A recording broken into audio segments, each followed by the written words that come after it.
Friends, कैसे हैं आप सब। उम्मीद है आप सब मस्त होंगे। तो आज की क्लास में आपका स्वागत है। आज हम लोग डिस्कस करेंगे जो बॉटनी है BSc first year second semester का, उसमें जो इम्पोर्टेंट टॉपिक है। इससे पहले काफ़ी ज़्यादा पूछे गए हैं।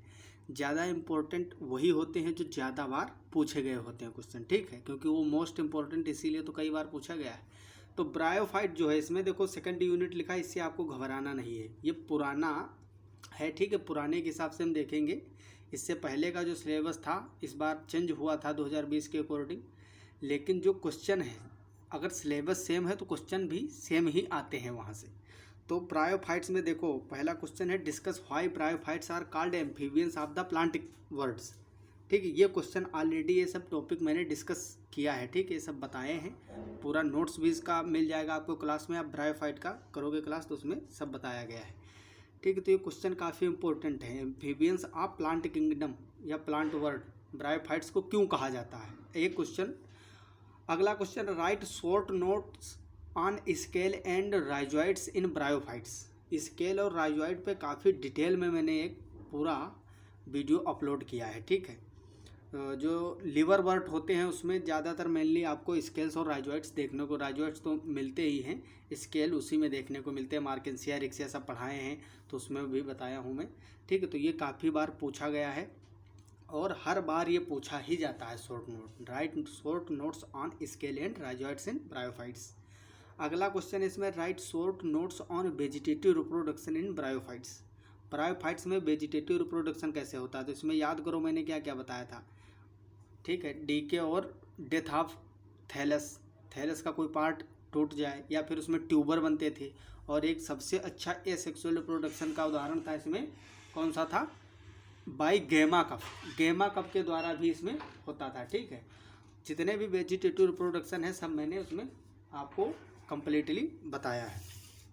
और शॉर्ट नोट, जितने भी शॉर्ट नोट हैं यहाँ पे देखो, शॉर्ट नोट आपको गेमी पर पूछा जाएगा, ट्यूबर पर और इनोवेशन। देखो गेमी और ट्यूबर मैंने जब पढ़ाया था तभी बताया था, बहुत ज़्यादा इंपॉर्टेंट है। गेमी तो हर साल पूछा ही जाता है, गेमा कप जो है और गेमा, इस पर तो 100% की क्वेश्चन पूछा ही जाएगा। फिर अगला question, economic importance of bryophytes, इस पर भी क्वेश्चन आते हैं, ठीक है। तो जिसमें एमसीक्यू टाइप होने वाला है उसको भी मैं बता दूंगा, लेकिन ये सब पार्ट अगर आप थियोरेटिकल ही पढ़ लोगे तो आपके एमसीक्यू बनेंगे अच्छे से, वरना एमसीक्यू भी कहीं और से थोड़ी ना आएंगे। अब गेमा पे पूछेगा तो गेमा जब आप पढ़े रहोगे तभी तो एमसीक्यू कर पाओगे। तो ये सारे टॉपिक एमसीक्यू बेस जिसके होने वाले हैं जिस यूनिवर्सिटी में, उसके लिए भी बहुत ज़्यादा इंपॉर्टेंट है। इकोनॉमिक इम्पोर्टेंस ऑफ ब्रायोफाइट, वैसे ब्रायोफाइट्स का इकोनॉमिक इम्पोर्टेंस जो है सबसे कम होता है। अगर प्लांट में देखा जाए तो एल्गी है और ब्रायोफाइट, टेरिडोफाइट, जिम्नोस्पर्म, एंजियोस्पर्म, इनमें सबसे कम जो इकोनॉमिक इम्पोर्टेंस है, आर्थिक महत्व तो सबसे कम होता है ब्रायोफाइट्स का। लेकिन कुछ हैं एक दो, एक तो देखो चारे के रूप में यूज होते हैं, जो जानवर हैं इनको चारे के लिए इसका जो है ब्रायोफाइट्स का यूज किया जाता है। और दूसरी बात, ब्रायोफाइट्स जो है नग्न चट्टानें जो होती हैं उस पर प्राथमिक अनुक्रमण जो होता है उसके लिए ये काफ़ी यूज किए जाते हैं ब्रायोफाइट्स, उसमें अच्छी भूमिका इनकी होती है। और क्या होता है, ब्रायोफाइट्स जो है मतलब इसमें एक स्फेग्नम जब पढ़ोगे तो उसमें पीट मोस उसको बोला जाता है, उससे पीट प्राप्त होता है। वो जो पीट होता है वो काफ़ी इंपॉर्टेंट होता है, उसके बारे में ज़्यादातर लिखना पड़ेगा आपको इकोनॉमिक इम्पोर्टेंस में। ये पार्ट में जल्दी ही आप लोगों को करवा दूंगा, इससे एमसीक्यू भी बन जाते हैं कभी कभी। अब आते हैं हम एक एक जेनरा को पढ़ेंगे। सबसे पहला जेनरा है रिक्सिया। रिक्सिया में कौन से इंपॉर्टेंट है क्वेश्चन, वेजिटेटिव प्रोपेगेशन इन रिक्सिया। ऑलरेडी बढ़िया से मैंने डिस्कस किया है इसको, ठीक है। पूरा नोट्स भी क्लास में आपको मिल जाएगा। स्पोरोफाइट ऑफ रिक्सिया, ये दोनों टॉपिक हो चुके हैं। तो रिक्सिया जो जेनरा है, देखो अभी तक हम इंट्रोडक्शन जो था ब्रायोफाइट उसके बता रहे थे कि कहाँ कहाँ से क्वेश्चन आते हैं। अब पार्टिकुलर एक जेनरा की बात हो रही, तो इसमें जो है रिक्सिया में आपको स्पोरोफाइट और वेजिटेटिव प्रोपेगेशन जो है इसका किस तरह से होता है, बाई ट्यूबर और बाई गेमा कप, ये सब कैसे होता है, तो इसके बारे में आपको पढ़ के जाना है। Draw only labelled diagram of VLS of sporophyte of Riccia, ठीक है। वर्टिकल लॉन्गिट्यूडिनल सेक्शन, VLS का मतलब क्या होता है, full name vertical longitudinal section आपको स्पोरोफाइट का काटना है, फिर उसमें बताना है कि कहाँ पे क्या प्राप्त होता है, ठीक है। तो ये 2 से 3 नंबर में केवल लेबल्ड डायग्राम आपसे पूछा जा सकता है, बाकी आपको लिखना कुछ नहीं रहेगा इसमें, ठीक है। अब है मार्केंसिया जो जेनरा है हमारा, काफ़ी इंपॉर्टेंट है। इसमें एक क्वेश्चन तो 100% आता ही है। वो क्वेश्चन ये है जो सी नंबर में दिख रहा है, male and female plants of मार्केंसिया के बारे में बताना, या एंथेरिडियोफोर एंड आर्किगोनियोफोर। इस पे काफ़ी अच्छे से मैंने बताया था, ठीक, क्योंकि ब्रायोफाइट और टेरिडोफाइट चल रहा है इस समय। ब्रायोफाइट के कई सारे लेक्चर गए हैं, उसमें सब डिस्कस हो चुका है already. Male and female plants of मार्केंसिया, ठीक है। एयर पोर इन मार्केंसिया, मार्केंसिया का जब हम थैलस स्ट्रक्चर देखते थे तो उसका जब इंटरनल स्ट्रक्चर देखते थे तो उसमें क्या करते थे, दो पार्ट मिलते थे मार्केंसिया का और रिक्सिया का। जब सेक्शन काटते थे कोई भी लिवर बर्ड हो तो दो उसमें रीजन मिलते थे हमको, एक स्टोरेज रीजन मिलता था, एक फोटोसिंथेटिक जोन होता था। तो उसमें एयर पोर कहाँ पाए जाते हैं, जो फूड स्टोरेज वाला होता है उसमें तो कहीं एयर पोर होते नहीं है, ना तो इंट्रासेलुलर स्पेस होता है। इंटरसेलुलर स्पेस वो तो जो सेल होती हैं इसमें जो फूड स्टोरेज के लिए होता है पार्ट, उसमें कुछ नहीं होता था, डेंसली पैक्ड सेल्स होती थी। बाकी जो फोटोसिंथेटिक फिलामेंट ऊपर होते थे वहाँ पे एयर पोर पाया जाता है। तो उसको आपको डायग्राम के सहित बताना है। ये डायग्राम और इसका कमेंट जो है पूरा नोट्स आपको मिल जाएगा, लेक्चर आप देखिए मार्केंसिया का। फिर वेजिटेटिव रिप्रोडक्शन इन मार्केंसिया, ठीक है। तो इसमें भी गेमा के द्वारा, ट्यूबर के द्वारा, बाई डेथ और डीके ऑफ थैलस इसके ही थ्रू होता है। Draw only labelled diagram of BLS of antheridiophore and archegoniophore, ठीक है। तो ये दो क्वेश्चन, जैसे कि रिक्सिया में VLS पूछता है आपको स्पोरोफाइट का, जो स्पोरोफाइट है रिक्सिया का उसका VLS का लेबल्ड डायग्राम, और इसमें जो ये है मार्केंसिया, तो मार्केंसिया का स्पोरोफाइट का डायग्राम भले ही ना आप याद रखो VLS, लेकिन एंथेरिडियोफोर और आर्किगोनियोफोर जो हैं इसका VLS आपको कंप्लीटली तैयार करके जाना है विद लेबल्ड डायग्राम, ठीक है। पीलिया पोरेला तो हालांकि हमारे सिलेबस में नहीं है, जेनेरा नहीं पढ़ना है, लेकिन ये जो इंट्रोडक्शन है ब्रायोफाइट्स का उसमें पीलिया और पोरेला के भी बारे में पूछा जा सकता है, क्योंकि उसमें सीधा हमारे सिलेबस में लिखा ही है अगर आप सिलेबस देखोगे, ठीक है। तो इसमें भी देखो, right about external and internal feature of पीलिया थैलस। शॉर्ट नोट आपको फीमेल गेमिटोफाइट ऑफ पीलिया और इलेटर्स। तो ये जो है इसमें से इलेटर इंपॉर्टेंट है, क्योंकि ये इंट्रोडक्शन में आ जाता है ब्रायोफाइट की, तो आपको इलेटर याद रखना है। हालांकि पीलिया हमारे में पढ़ना नहीं है, फिर भी हमको इलेटर्स और स्यूडो इलेटर्स जो होते हैं इसको पढ़ना है, क्योंकि इलेटर जो है ये कैरेक्टर होता है इसका ब्रायोफाइट्स का। तो ये जेनेरा नहीं है, फिर भी हमसे इलेटर्स पूछ सकता है और पूछा भी जाता है। पोरेला भी नहीं है हमारे में, ठीक है। तो पोरेला की बात छोड़ते हैं, ये सब हटा दिए गए हैं, पहले थे हमारे सिलेबस में। एंथोसिरोस है इस बार, तो एंथोसिरोस में क्या इंपॉर्टेंट है, एंथोसिरोस तो बहुत ही ज़्यादा इंपॉर्टेंट है। इसका स्पोरोफाइट जो होता है एंथोसिरोस का काफ़ी इंपॉर्टेंट है।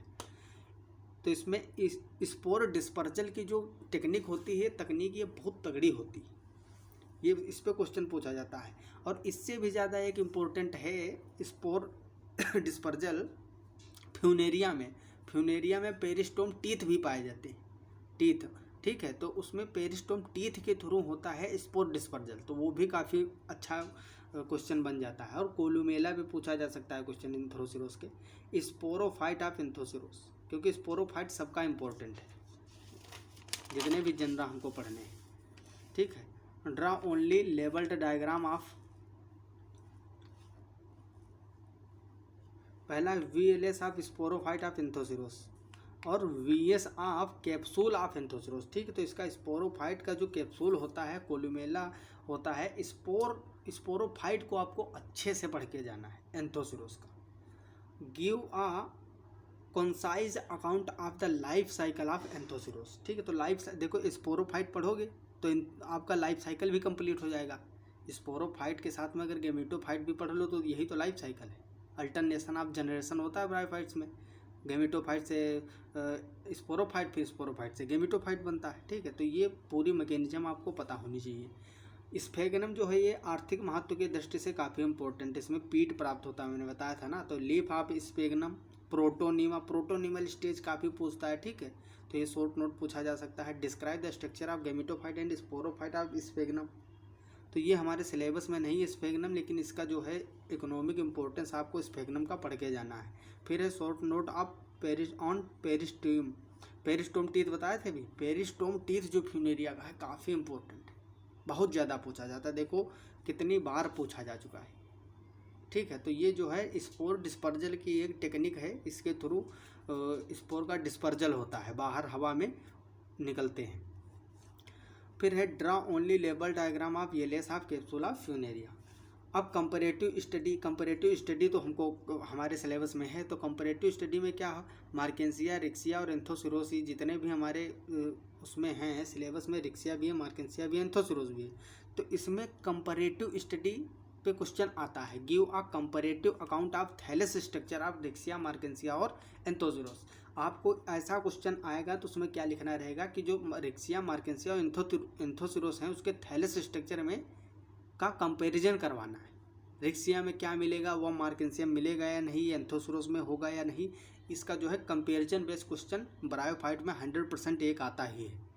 Give a comparative account of sporophyte of Riccia, Pellia, Funaria. ठीक है, तो ये जो अगर आप सेपरेटली एक एक जनरा को अच्छे से पढ़े रहोगे तो आपको डिफरेंस पता रहेगा कि मार्केंसिया के स्पोरोफाइट में क्या होता था और रिक्सिया के और एंथोसिरोसिस के क्या होता था। ठीक है, तो अगर आप सेपरेटली एक एक जनरा को अच्छे से पढ़े रहोगे तो एक भी क्वेश्चन आपसे नहीं छूटेगा। ठीक है, इसमें मैक्सिमम टॉपिक कंप्लीट हो चुके हैं, जो टॉपिक नहीं कंप्लीट हुए हैं उनको मैं जल्दी से ही अपलोड कर दूंगा। फिर इसके बाद में हम जो टेरिडोफाइट के क्वेश्चन हो सकते हैं ज़्यादा इम्पोर्टेंट क्वेश्चन उनको करवा दूंगा। उसके बाद में जो हमारी अगली यूनिट है 3, 4, 8 तक यूनिट है, तो काफ़ी सिलेबस पीछे हो चुका है, तो उसको हम लोग जो है जल्दी से कवर करेंगे। तो ये इतना पार्ट आप लोग कंप्लीट करें, MCQ टाइप हो या फिर लिखित हो, सब हर प्रकार के लिए ये इम्पोर्टेंट है। तो मिलते हैं अगली क्लास में, तब तक के लिए okay bye, all the very best, जय हिंद, जय भारत।